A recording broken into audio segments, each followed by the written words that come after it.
Дорогие друзья, всем доброй ночи. У нас который час? Без 10:03. У меня немного уставший голос,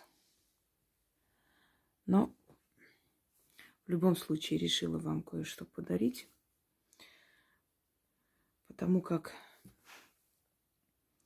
в принципе, я уже не раз дарила такой ритуал, но таких ритуалов мало не бывает. Каждому подходит свой вариант.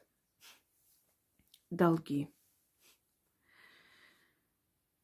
Я, наверное, счастливый человек, потому что я не брала кредиты, не брала ипотеки. Так уж получалось, что... я такой консерватор. Я лучше накоплю и потом куплю через год. Этот весь год я буду собирать, скажем так. Может, и потрачу больше, чем соберу, но в любом случае не хочу влезать в долги, особенно у государства. Потому что долг – это воронка. Неважно, кому вы должны. Одно дело, если вы должны человеку, который вам близок, вот у вас как бы взаимное уважение, доверие, да, ты помогала этому человеку, этот человек помогает тебе или помог в какой-то момент. Это другой вопрос, поскольку ты знаешь, что этот долг будет отдан. Иногда бывает, что партнеры берут друг у друга, скажем, какую-то определенную сумму для раскрутки. Нужно. И потом оно себя окупает. Есть постоянный доход, не страшно. Человек знает, что по частям отдаст друг другу, и тут на уступки, навстречу. Это совершенно иное. Но есть момент, когда человек должен, и у него не получается накопить и отдать. Может быть, человек один тянет всю семью, может быть, трудные времена, вот получилось. Бывает, что люди из-за любовных страданий, из-за предательства, вгоняют себя в такую депрессию, им все равно жить не хочется, без разницы как что. Вот начинают собирать долги, перестают работать, не уделяют время своей работе, своим делам, и вот так накапливается огромный долг. Собственно говоря, не могут просто вылезти один долг за другим. И получается, что успешный человек превращается вот просто в такого бедолагу. Начинает продавать вещи. А я говорила, лучше возьмите кредит, раз уж такое дело, чем продавать вещь. Потому что любой человек, который продал хоть что-то для того, чтобы отдать долг, он дальше будет продавать. Он открыл эту цепочку, открыл эти двери, и все уйдет с молотка. Никогда не продавайте свои вещи, никогда не относите в ломбард украшения, никогда не думайте о том, что я покупаю что-то или мне дарят, вот хорошо, если что, продам. Этого не делайте. Даже если вы очень благополучный человек, у вас все нормально на этот момент, и вы просто вот взяли и продали какую-то вещь ради денег, у вас будет все уходить, продаваться. Одно дело, когда люди, например, старые там украшения или те, которые не хотят носить, и бабушкины, вот дома накопились там вещи, да, как лом. Вот сейчас магазины такое практикуют. Приносишь, отдаешь, и они говорят эту сумму, и на эту сумму кто-то добавляет, покупает новую вещь. Или если хватает, например, обмен происходит. Хотя магазины такие не учитывают ни старые вещи, ни ценность вещи как антикварную, да, ни ценность камней и прочее, прочее. Они берут как лом. Если вот есть у кого-то желание вот этот лом отдать и взять взамен что-либо, либо у них есть желание, например, вот на машину не хватает, они этот лом, который не носят, отдали, и эти деньги вот употребили, купили машину. Это другой вопрос, совершенно другой. Потому что бывает, что у людей накапливается вот советского времени вот с этими искусственными рубинами и прочее, и они отдают, потому что носить все равно не будут, и они вот отдают это как лом. и взамен покупает что-то другое. Или эти деньги вкладывают куда-то. Им нужно вот просто избавиться от ненужных вещей, взамен взять деньги для чего-то. Но если человек относит туда, чтобы заплатить долг, у него все будет уходить. Почему я не рекомендую людям покупать в секонд-хенде? Потому что если вы берете дешевые вещи, чужие вещи, вы всю жизнь будете так брать. Если вы берете дешевые духи, вы всю жизнь будете брать дешевые духи. Вы носите бижутерию уже в солидном возрасте, всю жизнь будете носить бижутерию. На больше вам не дадут. Пока вы не захотите для себя большего, не потребуете у Вселенной, вам Вселенная давать не будет. Ты же, для себя как вот определяешь бюджет. Вот 5000 мне достаточно, пойду, если что, в крайнем случае, там, в секонд-хенде куплю старые вещи, постираю, одену. Вроде нормально, никто не знает. Все, ты определила себе 5000. Настолько тебе и будут давать всегда. А есть женщины, которые себя любят, которые могут взять просто огромную сумму из семьи, пойти себе купить шубу, прийти, и все радуются, никто не упрекает. Она говорит: ой, дети, вы знаете, я так мечтала о шубе, вот купила. Надеюсь, вы за меня рады. И все рады. Она любит себя, и все любят ее. И мир любит, и Вселенная любит. Может, это где-то эгоизм, я согласна. Но в любом случае, если человек начинает отдавать свои вещи в ломбард ради оплаты своего долга, долга за мужа, еще за кого-нибудь, все уйдет с молотка. Постарайтесь до этого не доводить. Никогда за последние деньги ничего не покупайте. У вас в кошельке осталось там 20 тысяч. Вот вы увидели вещь, вот она стоит прям 20 тысяч, у вас еще 500 рублей там на такси осталось. Или такси вы вызываете через карту, предположим. И вы последнее отдали, купили эту вещь. У вас долго еще денег не будет. Поезжайте домой или снимите с карты деньги. Оттуда оплатите и купите, если вы хотите. Поезжайте, возьмите дома наличные, вернитесь и покупайте. Любой человек, который на последний купил, потом долго не мог никак восполнить эту потерю. Далее, если вот вам нельзя давать в долг. Есть люди, которые не дают в долг не потому, что они жадные, а потому что они обратно просить не умеют. Они стесняются.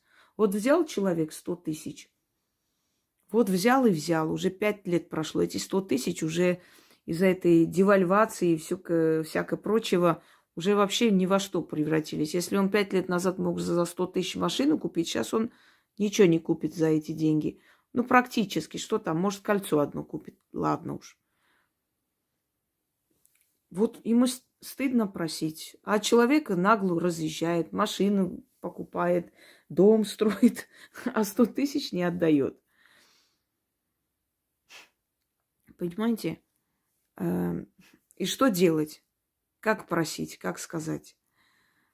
Неудобно. Поэтому в итоге он решает, что я больше отдавать не буду.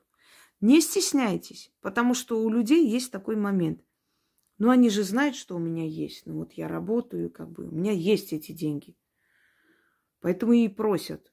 Вот что сказать? Сказать: ой, извиняюсь, у меня нету сейчас. Это будет вранье. Ты себя будешь карать. Просто говоришь: я бы хотела помочь, но сейчас не могу. У меня другие планы, и я рассчитываю на эти деньги. Поэтому, к сожалению, я оттуда взять не могу. Если вы чувствуете, что после того, как вы отдали в долг кому-либо, долго деньги не приходят, есть такое выражение: деньги обижаются. Есть вот восточное выражение: деньги обиделись, говорит человек. Или деньги отвернулись от меня. Почему так происходит? Вы отдали деньги тому человеку, который был недостоин этих денег. Он должен был в этот момент страдать. Не должна была ты помогать. После того, как ты отдала ему деньги, у тебя долгое время денег нет, не приходят деньги. Если ты чувствуешь, что ты отдаешь в долг, и долго не идут деньги, значит, делаешь следующее. Говоришь человеку: я не могу отдать. Прямо открыто. К сожалению, у меня уже не первый раз, когда я в долг отдаю, потом у меня не приходят деньги. Поэтому скажите, что вы хотите. Я возьму, куплю, с вами поеду, прям заплачу, а потом вы мне вернете. И посмотрите, насколько необходимы этому человеку эти деньги. А если вы должны, постарайтесь быстрее отдать. Потому что деньги – это воронка, то есть долг – это воронка. Если вы должны, эта воронка будет тянуть и тянуть вашу энергию, вашу жизненную силу, ваши деньги постоянно. Пока вы не заплатите, не закроете. Даже 100 рублей должны, у вас не будет собираться, пока вы не заплатите и не закроете этот долг. Неважно, кому вы должны. Это не ваши деньги. Знаете, фильм был снят по мотивам Островского пьесы «Поздняя любовь». У меня есть деньги, но я не хочу платить. Принцип такой. Хорошо, сказали, конечно, отдай. Ну да, я взяла-то чужие, отдать-то свои. Поэтому много раз подумайте, прежде чем на такое идти. Потому что потом-то отдавать придется свои. Ну ладно, если эти деньги были необходимы для чего-то важного. А если вы взяли, накуролесили, поехали, отдохнули, естественно, потом очень обидно, очень тяжело отдавать, но их нужно отдать, если вы хотите, чтобы у вас деньги копились. Ой. Вот эта книга теней. Здесь заговоры моей прабабушки.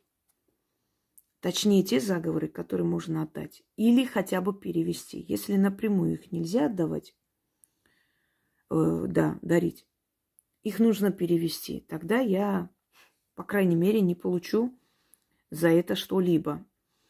Меня не накажут. Наказать могут рублем. Имею в виду, внезапные какие-то поломки, что-нибудь случится, придется второй раз купить, я потрачусь. Итак, это заговоры и ритуалы моей прабабушки. Я сейчас хочу вам подарить ее заговор. Но переведенный мной, и, естественно, подогнанный, если так грубо говоря, под русскоязычную публику, чтобы для вас это было более понятно. Но, естественно, все основные ритуальные манипуляции, они остались как есть. И слова остались как есть. Просто переведено и немного видоизменено для того, чтобы для русской публики или русскоязычной публики оно было понятно. Итак, это очень сильный заговор. Если вы правильно сделаете, вы очень быстро заплатите свои долги. 3 утра, ранних утра, прям рассвета, к ряду, когда луна убыльная. Сейчас вот как раз убыльная луна. Ну, посмотрите по календарю лунному, чтобы рассчитать 3 утра к ряду. Неважно, какой день недели, там, выходной, не имеет никакого значения. Раннее утро. Прям раннее утро, вот когда только солнце встает, нужно проснуться. Можете перед работой сделать и идти на работу. Вам нужно зажечь свечу и поставить на алтарь или на стол. Не обязательно для этого алтарь. Молча из-под крана наливайте воду, молча, не разговаривая ни с кем. Становитесь перед окном, держите в руке чашу с водой, произносите 3 раза и залпом выпиваете. Ставите, значит, эту чашу на стол, берете свечу в руки, становитесь там посреди комнаты или где вам удобно, поворачивайтесь на 4 стороны света и каждый раз читайте по 1 разу. После оставляйте свечу догореть. Ну вот, когда уже чуть-чуть останется, можете гасильником вот таким, например, потушить, свечу выкинуть. Все. У вас долги пойдут на убыль. Запомните, на убыльную луну. Здесь очень важно это, чтобы ваши долги убывали, уходили. Потому что если вы на растущую прочитаете, оно может не получиться. Вреда не принесет, но остановится на одном месте, станет и никуда не двинется. Убыльная луна, раннее утро. Наливайте молча воду, ни с кем не разговаривайте. Пока не умылись, ничего. Просто встали, значит, перед окном начитывайте. Вы можете заранее сказать, что утром я кое-что буду читать, пожалуйста, мне не мешайте, никто ничего не спрашивайте.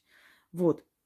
После свечу поставили догореть, можете своими делами заниматься, пойти дальше, разговаривать, говорить, общаться, что хотите. Но свеча должна растаять. Поэтому рассчитывайте такое время, чтобы перед работой у вас свеча растаяла. Можете и потоньше взять. Срезать нельзя. Они должны быть целостные.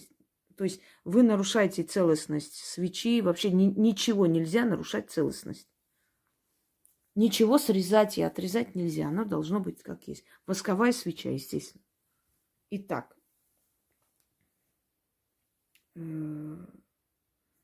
Начнем.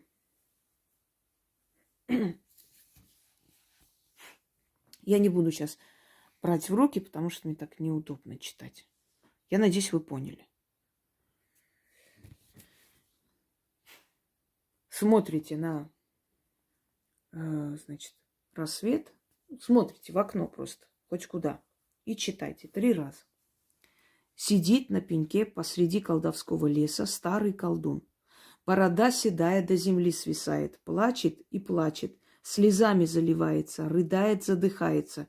Чего плачешь, старик? А он мне в ответ: я вместо тебя за твои долги плачу, слезы проливаю и по твоим счетам плачу. И долги твои закрываю.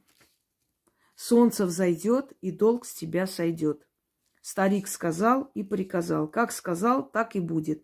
Я про долг забуду, а долг про меня забудет. Как воду выпила, так про деньги и забыла. По счетам заплатила, избавилась. Вышла сухая из воды. Заклято. Говорите еще раз. Сидит на пеньке посреди колдовского леса старый колдун. Борода седая до земли свисает. Плачет и плачет, слезами заливается, рыдает, задыхается. Чего плачешь, старик? А он мне в ответ: я вместо тебя за твои долги плачу. Слезы проливаю и по счетам твоим плачу. И долги твои закрываю. Солнце взойдет, и долг с тебя сойдет. Старик сказал и приказал. Как сказал, так и будет. Я про долг забуду, а долг про меня забудет. Как воду выпила, так про деньги и забыла. По счетам заплатила, избавилась. Вышла сухая из воды. Заклято. Вы не представляете, как мне четко, ясно просто этот перевод дался. Вот прям перевела от и до. И причем вот каждое слово совпало. То есть практически то же самое. И этого нигде нет. Это ее.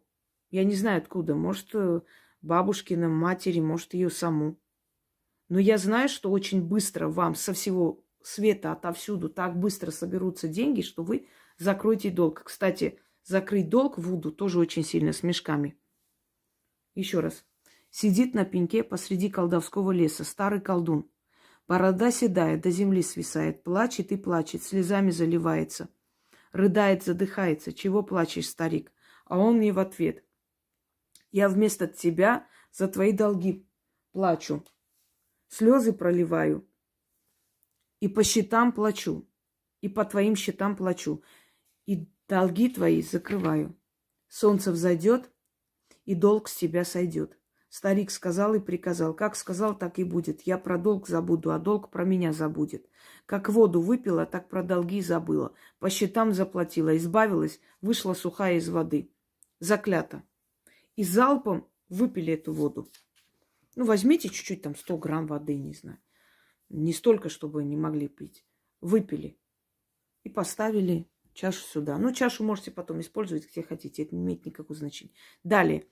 Взяли свечу, встали посреди комнаты. Почитали, глядя в одну сторону, повернулись в другую. Прочитали, повернулись в другую. На все 4 стороны света вы должны прочитать, чтобы отовсюду пришла вам помощь быстрее долг закрыть. 4 раза читать, естественно. Деньги были взяты, деньги обратно отданы. Со всех сторон света они придут. С неба, с воды, с огня, с земли, с юга, с запада, с востока, с севера. Все силы воедино соберутся, и долг мой будет отдан. Свеча тает, и долг тает. Заклято. Повернулись еще в одну сторону. Деньги были взяты, деньги обратно отданы. Со всех сторон света они придут. С неба, с воды, с огня, с земли, с юга, с запада, с востока, с севера. Все силы воедино соберутся, и долг мой будет отдан. Свеча тает, и долг тает. Деньги были взяты, деньги обратно отданы. Со всех сторон света они придут. С неба, с воды, с огня, с земли, с юга, с запада, с востока, с севера. Все силы воедино соберутся, и долг мой будет отдан. Свеча тает, и долг тает. Заклято. И снова поворачивайтесь на все стороны. Деньги были взяты, деньги обратно отданы. Со всех сторон света. Они придут с неба, с воды, с огня, с земли, с юга, с запада, с востока, с севера. Все силы воедино соберутся, и долг мой будет отдан. Свеча тает, и долг тает. Заклято. Это читайте как стих, как скороговорку, и читайте в полголоса. Не шепотом, а полголоса. Слышно для себя. 3 утра к ряду. Сделали, и видите, как быстро ваши долги будут закрываться. Через некоторое время дайте отдых этой работе, раскрутиться, набрать силу, сделать. Потом снова, пока все долги не отдадите, никому не говорите, что вы делаете. Потому что могут спросить: ой, ничего себе, ты уже один долг отдала? Или ты мой долг отдала вот так быстренько? Не говорите. Вот когда все долги отдадите, тогда, если захотите с кем-то поделиться, тогда поделитесь. Заранее не надо говорить. Вот и все. И здесь писать не нужно. Иногда встречаются такие тупые особи, я, конечно, по-другому не могу сказать. Ой, я вот сегодня сделала, надеюсь, получится. Чего ты пишешь заранее? Это, во-первых. Во-вторых, ты сделала, замолчи и жди результата. Когда будет, все закончится, тогда напишешь. Или вот я хочу сделать, за сколько дней она сработает. Слушайте, это не на пульт управления, знаете, там, как одна сказала, я фортуну хочу купить, и она будет работать. Да, будет пульт управления. Нажимаешь, она тут же сразу по всем банкам побежала, тебе деньги собрала, в мешке принесла и прям с крыши кинула тебе на башку. Вы понимаете, о чем вообще вы разговариваете? Малейшее неуважение к силам. А это неуважение. Через сколько дней сработает? А смысл есть вообще одну свечу потратить? Мне интересно. Вы рожаете ребенка и говорите: интересно, а этот ребенок кем будет? Уборщицей или профессором? Стоит рожать? А какой смысл? А мне что за это будет? А сколько денег этот ребенок будет зарабатывать? А что я с этого поимею? Понимаете? Вы рожаете, чтобы любить этого ребенка, потому что вам это дано. Это практически правильное сравнение. Вы просите, уважайте силы, и вы верите, что они вам помогут. Я свечу куплю, а сработает точно. Стоит вообще потратить одну свечу. А зачем это надо? А вот фортуну куплю, она работать будет. Она тебе не гастарбайтер. Она богиня, если что.